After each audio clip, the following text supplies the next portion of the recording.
मराठी येते का सगळ्यांना? मराठीत बोलणं चालेल का? बरं ठीक आहे, चालेल. तर आजचा जो दिवस आहे या दिवसासाठी ज्यांनी हे स्वातंत्र्य मिळवण्यासाठी बलिदान दिलं, त्यांनी मेहनत घेतली, त्या सगळ्यांचा स्मरण करण्याचा दिवस आहे. त्यांनी जे काम केले ते पुढे घेऊन जाण्याचा हा दिवस. याच्यावर विचार केला पाहिजे आपण की आपण काय करू शकतो. तर आपण 26 जानेवारी 1950 रोजी या देशामध्ये संविधान लागू झालं. त्याच्या पूर्वीची थोडीफार अवस्था आपण बघूया. नेमका त्यापूर्वी देश कसा होता संविधान लागू होण्याच्या अगोदर. इथे खूप सारे देश येऊन गेले, त्यांनी इथे राज्य केलं, बरोबर आहे. त्यात शेवटचे होते इंग्रजांनी किती वर्ष राज्य केलं? 350 वर्ष जवळपास राज्य केलं. तर त्या काळामध्ये कसं होतं की स्वातंत्र्य आपल्याला नव्हतं. सगळ्या जाती धर्मामध्ये हा देश वाटलेला होता. शिक्षणाचा अधिकार नव्हता, मतदानाचा अधिकार नव्हता, धार्मिक स्वातंत्र्य नव्हतं, बरोबर. पाण्याचा अधिकार नव्हता, कपडे घालण्याचा काहींना अधिकार नव्हता, काहींना बोलण्याचा अधिकार नव्हता. तर अशा प्रकारचे अधिकार नव्हते. शोषित पीडित वर्गांची जर सावली जरी पडली तरी त्यांना मारलं जात होतं. परंतु आपल्या भारत देशातील जे मोठे मोठे लीडर होते, नेहरू, गांधी, आंबेडकर, मौलाना आझाद आणि असे अनेक प्रकारचे जे स्वातंत्र्य सैनिक होते, त्यांनी एकत्र येऊन हा देश स्वतंत्र करण्यासाठी एक लढा उभा केला. तो लढा उभा करण्यासाठी त्यांनी पूर्ण भारतभर त्याच्या मीटिंग्स घेतल्या आणि लोकांना समजवलं की आपल्याला स्वतंत्र होणं किती गरजेचं आहे. यासाठी नेहरूंनी एक सभा घेतली होती 1902 मध्ये आणि त्यांनी तेव्हा सांगितलं होते की आम्हाला पूर्ण आझादी पाहिजे, म्हणजे स्वातंत्र्य पाहिजे पूर्ण आपल्याला. काही लोक म्हणत होते की नाही, थोडं जरी मिळालं तरी चालेल. पण पंडित जवाहरलाल नेहरू असे म्हणले की नाही, आम्हाला पूर्ण स्वातंत्र्य पाहिजे. आणि तो दिवस कोणता होता? 26 जानेवारी 1930 या रोजी आपल्याला स्वातंत्र्य मिळालं पाहिजे. आता काही लोक गप्पत पण करतात की 15 ऑगस्ट काय आहे, 26 जानेवारी काय आहे. तर 15 ऑगस्ट हा दिवस काय आहे हे पण तुम्हाला समजून घ्यावं लागेल की 15 ऑगस्ट हा दिवस काय आहे. आपल्यावर त्यांचं राज्य होतं. जे इंग्रज होते त्यांनी इंग्लंडमध्ये एक कायदा पास केला होता, इंडियन इंडिपेंडन्स डेच्या असा ऍक्ट नाव होतं त्याचं. त्याच्यामध्ये त्यांनी सांगितलं की आता भारताला आपण स्वातंत्र्य देऊ. तो दिवस होता 15 ऑगस्ट 1947. त्याच्यामुळे आपण तो स्वातंत्र्य दिवस म्हणून आपण जाहीर केला आहे. आता आपण त्यानंतर या देशामध्ये संविधान सभा नोव्हेंबर 1946 मध्ये स्थापन झाली आणि त्याची सुरुवात 9 डिसेंबर 1946 रोजी सुरुवात झाली संविधान सभा. ही संविधान सभा सुरू झाल्यानंतर जवळपास 2 वर्ष 11 महिने 18 दिवस याच्यावर काम करून एक संविधान बनवलं गेलं आणि ते संविधान या देशाला अर्पण केलं. तो दिवस होता, मी जे दिवस सांगतो सोडून ते लक्षात ठेवा, हे तुमच्यासाठी खूप महत्वाचे आहे. तो दिवस होता 26 नोव्हेंबर 1949 रोजी डॉक्टर राजेंद्र प्रसाद यांना हे संविधान अर्पण केलं गेलं. काय डेट होती? 26 नोव्हेंबर 1949. त्या दिवशी अर्पण केलं. आपण त्या दिवशी ते स्वतंत्र झालाच होता, आपण त्या दिवशी डिक्लेअर करू शकलो असतो. पण त्या दिवशी काहीच कायदे आपले लागू झाले. तर त्या संविधानामध्ये 394 जे कलम आहे, त्या कलमामध्ये असं लिहिलं होतं की 26 जानेवारी साजरा करणार आहोत. तर हा का करणार आहोत? तर नेहरूंनी तेव्हा एक सांगितलं होतं, तो ऐतिहासिक दिवस होता की 26 जानेवारी आपण हा दिवस पकडला आणि संविधान सभेतील जेवढेही बॅरिस्टर लोक होते, जेवढे सभासद होते, 296 जे सभासद होते, त्यांनाही वाटलं की हा एक ऐतिहासिक दिवस आहे, आपण ह्या दिवशी आपण प्रजासत्ताक दिन साजरा करावा. त्याच्यामुळं नोव्हेंबर नंतर डिसेंबर मध्ये आपण आलो, नोव्हेंबर पासून नंतर जानेवारी मध्ये आलो ना आपण हा दिवस साजरा केला.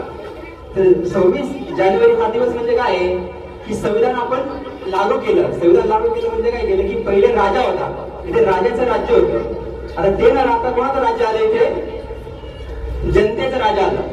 म्हणजे जनता जे ठरवणार ते करणार.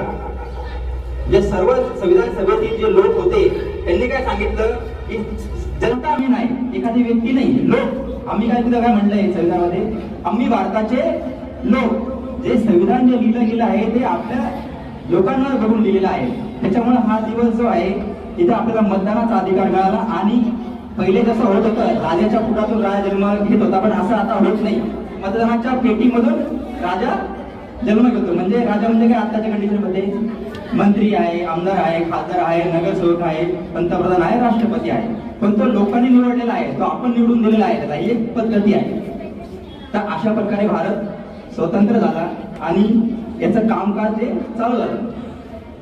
तर बाबासाहेबांना जी लोकशाही अपेक्षित होती ती सामाजिक आणि आर्थिक लोकशाही अपेक्षित होती. कारण ह्या दोन लोकशाही जोपर्यंत आपण ह्या लागू होत नाही तोपर्यंत राजकीय लोकशाही टिकणार नाही.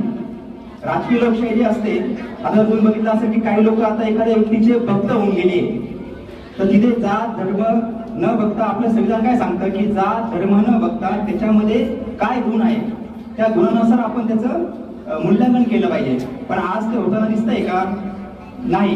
तर आज आपण काय होतो की कोणातरी म्हणजे तो व्यक्ती चांगला आहे वाईट आहे न बघता काहीतरी भक्ताच्या कॅटेगरीमध्ये आपण जाऊन बसलो आहोत आणि आपण तिकडे ते मतदान केलं जातं. दुसरं एक काय होतं की एखाद्या ठिकाणी फक्त काय आता विसरी जातीचा लोक असेल तरच आपण त्याला मतदान करतो.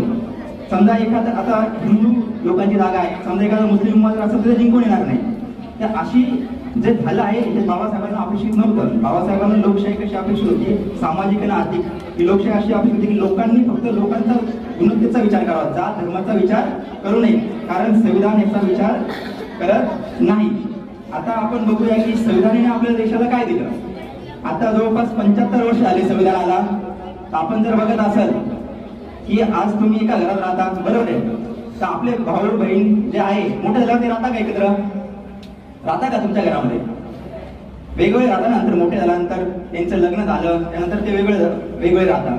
पण जसा हा देश आहे या देशामध्ये 6742 जाती आहेत, अनेक धर्माचे लोक राहतात, हिंदू राहता, मुस्लिम राहता, ख्रिश्चन राहता, मुस्लिम राहता.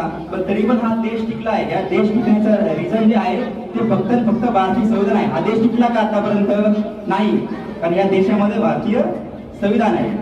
तर असंच आम्ही आमची जी संघटना आहे भारतीय इतर भारत संविधान प्रेमी नाशिककर, आम्हाला एकदा वाटलं की बा सगळ्या धर्माचे मूल्य काय. तर आम्ही एक मीटिंग घेतली आणि त्या मीटिंगमध्ये आम्ही असं ठरलं की बाबा इथले जे आहेत सगळ्या जाती धर्माचे धर्मस्थळ आहेत तिथे जाऊया, व्हिजिट करूया आणि त्या धर्माचे मूल्य काय हे समजून घेऊया. म्हणून आम्ही हिंदू, मुस्लिम, ख्रिश्चन, नंतर बुद्धिस्ट असे 20-20 मुलं घेतले आणि आम्ही पहिले राम मंदिरात तिथे गेलो. जसं आम्ही राम मंदिरात गेलो, आमच्याबरोबर काही मुस्लिम बांधव होते, ते म्हणजे आम्ही मंदिरात कसं येणार, आम्हाला प्रवेश नाहीये. तर मग आमच्यातल्याच काही लोकांनी समजून सांगितलं की भारतीय संविधानाने हा सगळ्याला अधिकार दिलाय. तुम्ही मंदिरमध्ये जाऊ शकता, गुरुद्वारामध्ये जाऊ शकता, जैन मंदिर जाऊ शकता, पुढे जाऊ शकता. नंतर मग ते आतमध्ये आले आणि तिथे त्यांना मूल्य सांगण्यात आले. त्यानंतर आम्ही जैन मंदिरात गेलो. जैन मंदिरात जेव्हा आम्ही गेलो सगळ्यांचं स्वागत अक्षरशः चॉकलेट आणि फुलांनी केलं मुलांचं, असं आहे. त्यानंतर आम्ही ख्रिश्चन कम्युनिटीच्या चर्चमध्ये गेलो, तिथे आमचं चांगलं स्वागत केलं. आणि चौथा आम्ही दर्ग्यामध्ये गेलो, तिथं मुस्लिम बांधवांनी आम्हाला जेवण ठेवलं होतं. तर सगळे तिथे हिंदू होते, सगळे त्या धर्माचे लोक होते. तर काही जणांनी विचारलं बाबा इथे जागा कुठे ती, तिथे हत्यार ठेवतात. तर सगळे मुलांनी जागा कुठेच नाही, हत्यार वगैरे काय राहत येत आहे. म्हणजे अशी काही लोक भरून ठेवतात. त्यांनी पण त्यांचे धार्मिक मूल्य सांगितले.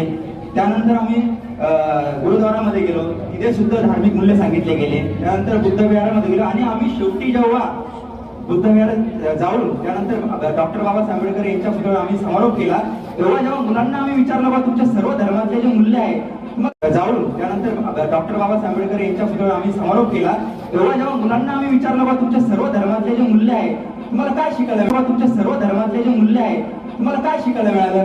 तर त्यांनी सांगितलं की सर्व धर्म जो सांगतो तो भाईचारा सांगतो. काय सांगतो? कारण कोणता धर्म वाईट नाही. काही जे लोक आहेत ते वाईट सांगताय, पण धर्म कोणताच वाईट नसतो. सगळे धर्माचे जे मूल्य आहे ते भाईचारा वाढवण्याचेच आहे. तर अशा प्रकारे तिथे इतकी मैत्री होऊन गेली मुलांमध्ये आणि हेच बाबासाहेबांना अपेक्षित होतं. बाबासाहेब असं म्हणत होते की मी तुम्हाला कायद्यानुसार स्वातंत्र्य आणि समता देऊ शकतो, पण भाईचारा म्हणजे बंधुत्व देऊ नाही शकत, हे तुम्हाला निर्माण करावं लागेल. ते निर्माण करण्यासाठी आपल्याला सातत्याने काम करावं लागेल. आता बघा संविधान लागू झालं, संविधानामध्ये तुम्हाला हक्क दिले. काय काय हक्क दिले तुम्हाला? कोणी सांगू शकता का संविधानाने काय हक्क दिलं तुम्हाला? पहिला संविधानाने आपल्याला हक्क दिला ना, तर कोणी सांगू शकतं का काय हक्क दिले? जे 6 हक्क दिले आपल्याला, अधिकार जे दिले आपल्याला, फंडामेंटल राईट्स बोलतो आपण, कोणाला माहित आहे का? तर पहिला आपण इथं बसलो आहोत, शिक्षणाचा अधिकार आपल्याला मिळाला. यापूर्वी मुलींना शिक्षणाचा अधिकार नव्हता. होता का अधिकार मुलींना शिक्षणाचा? नाही. मग तो अधिकार कोणी दिला तुम्हाला? शिक्षणाचा अधिकार कोणी दिला तुम्हाला? बरोबर. आणि त्यांच्याबरोबर कोण होतं? आणखी कोण होतं? आणखीन एक महिला होती, फातिमा शेख त्यांचं नाव होतं. सावित्रीबाई फुले यांच्या बरोबर एक आणखीन महिला होती, त्यांचं फातिमा शेख नाव होतं. हा, तर त्यांनी सुरुवात केली आणि संविधानाच्या माध्यमातून ते कायद्याच्या माध्यमातून तुम्हाला शिक्षण देण्यात आलं. दुसरं काय आहे, धार्मिक स्वातंत्र्य दिलंय तुम्हाला. तुमचं धार्मिक स्वातंत्र्य म्हणजे काय, तुम्ही तुमच्या देवाची पूजा करू शकता, त्याचे भक्त सुद्धा बनू शकता. असं स्वातंत्र्य, धार्मिक एक स्वातंत्र्य दिलेलं आहे. त्याच्यानंतर तुम्हाला कायद्याने संरक्षण सुद्धा दिलंय. तुमच्यावर कोणी तुम्हाला अटक करू शकत नाही की चालू बाबा तू काहीच नाही केलं अटक, असं होऊ शकत आहे. त्या पोलिसाला तुम्हाला सांगावं लागेल की तू काय गुन्हा केलाय, असं कोणीही तुम्हाला अटक करू शकत नाही. त्यानंतर समानतेचा अधिकार आहे. समानतेचा अधिकार काय म्हणजे तुमची जात, धर्म, लिंग, भेद करू नाही शकत. तुम्हाला कुठं पण तुमच्या नोकरीमध्ये, क्लासमध्ये, एज्युकेशनमध्ये जिथे तुम्ही जाल त्याच्यावर तुम्हाला तुमच्यावर कोणी असमानता करू शकत नाही की तुम्ही एका विशिष्ट जातीचे आहात म्हणून. त्यानंतर तुमचा जो एक अधिकार दिलेला आहे, जर का हे जे तुमचे संविधानातले जे हक्क आहे जर कोणी हिरावून घेत असेल तर त्याच्यावर सुद्धा लढण्यात तुम्हाला एक अधिकार आहे. तुम्ही जय भीम पिक्चर बघितला आहे का? नाही का? तर जय भीम पिक्चर मध्ये जी केस चालते ना ती या कायद्यानुसार चालते, कारण त्याचा जो फंडामेंटल राईट्स आहे तो हिरावून घेतला होता, त्याला नेक्स्ट आपल्याला टाकता येते. तर अशा प्रकारे जे अधिकार दिले आहे, पण ह्या अधिकारावर आपलं कर्तव्य पण दिले आहे, ते पण आपण पालन केलं पाहिजे. आता हा जो दिवस आहे 26 जानेवारी, तर या दिवशी आपण काय करू शकतो असा कोणी विचार केला आहे का की हा दिवस काय होता आणि इथून पुढे मी काय करू शकतो? तर सगळ्यात महत्वाचं काम आहे की आपण भाईचारा वाढवू शकतो, बंधुभाव वाढवू शकतो, सगळ्या जाती धर्मामध्ये आपण मिसळून कसे गुणागोविंदाने नांदू शकतो आणि हा देश कसा पुढे जाऊ शकतो. कारण जर आपण भारत सोडून जर तुम्ही दुसरा देश जर बघितला असेल तर हालत खराब आहे. फक्त हाच देश आहे जो टिकला आहे कारण इथे लोकशाही आहे. इथे लोकशाही आहे, इथे सगळ्यांना बोलण्याचा अधिकार आहे, राहण्याचा अधिकार आहे, आपलं मत मांडण्याचा अधिकार आहे.